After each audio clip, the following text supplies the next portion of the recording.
Bem-vindo ao Dicas Práticas de Espanhol.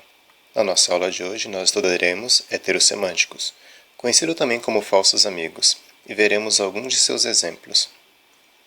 Lembrando, os heterossemânticos são palavras que possuem semelhança ortográfica e ou fonética em português e em espanhol, mas apresentam significados diferentes nos dois idiomas.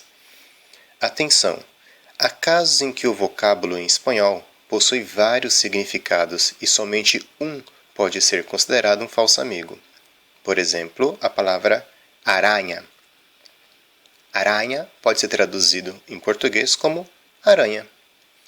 Neste caso, não é um falso amigo.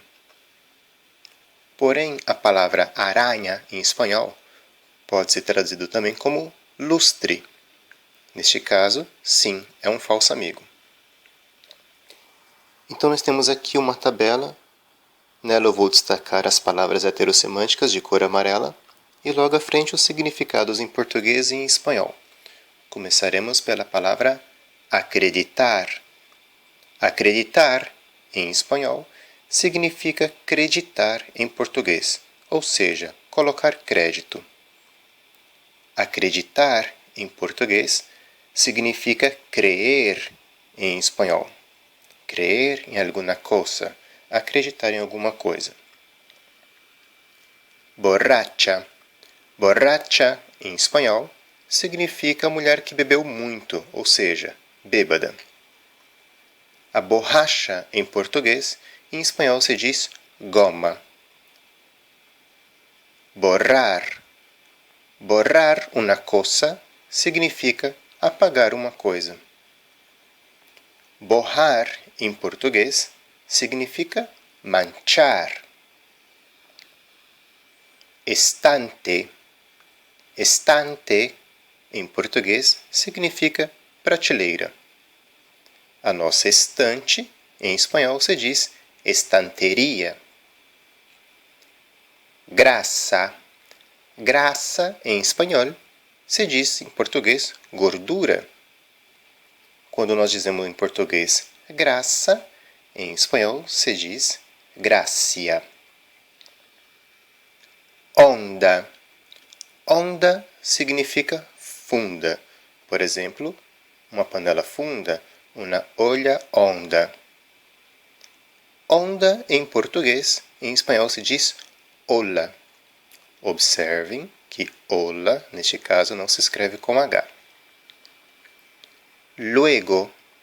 Luego, em espanhol, significa depois. Hasta luego.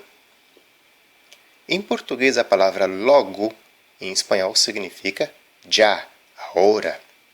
Eu quero isso logo. Eu quero isso agora.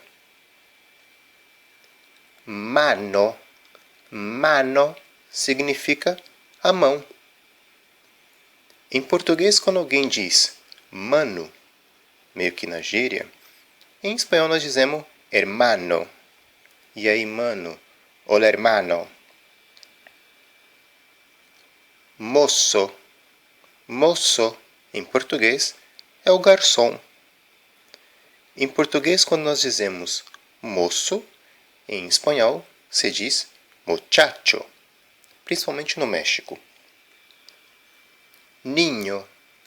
Niño, em português, significa menino. E ninho, em português, em espanhol se diz nido. Ninho de passarinho, nido de pájaro. Osso. Osso significa, em português, urso. Agora, o nosso osso, em espanhol se diz hueso. Polvo. Polvo, em espanhol, significa em português pó, poeira. O nosso polvo, em espanhol se diz pulpo. Propina. Propina nada mais é do que a nossa gorjeta. Agora, a propina do português, em espanhol se diz soborno. Reparar. Reparar, em espanhol, é consertar algo. Em português, Embora reparar também possa ser usado para consertar algo, nós usamos também quando nós estamos observando. Então, reparar no sentido de observar, em espanhol se diz fijar-se. Rojo. Rojo é a cor vermelha, vermelho. Em português, roxo, em espanhol se diz morado. Taça. Taça, em espanhol, usamos para tomar um café, uma taça de café. Em português, xícara. Agora, em português, a taça que nós usamos para tomar vinho, em espanhol se diz uma copa de vinho. É isso por hoje, pessoal. Inscreva-se em nosso canal para vocês ficarem atualizados. Curta também nossa página no Facebook, Dicas Práticas de Espanhol. E entre também em nosso site. Lá você encontrará exercícios com gabarito para vocês praticarem. Bons estudos e até a próxima!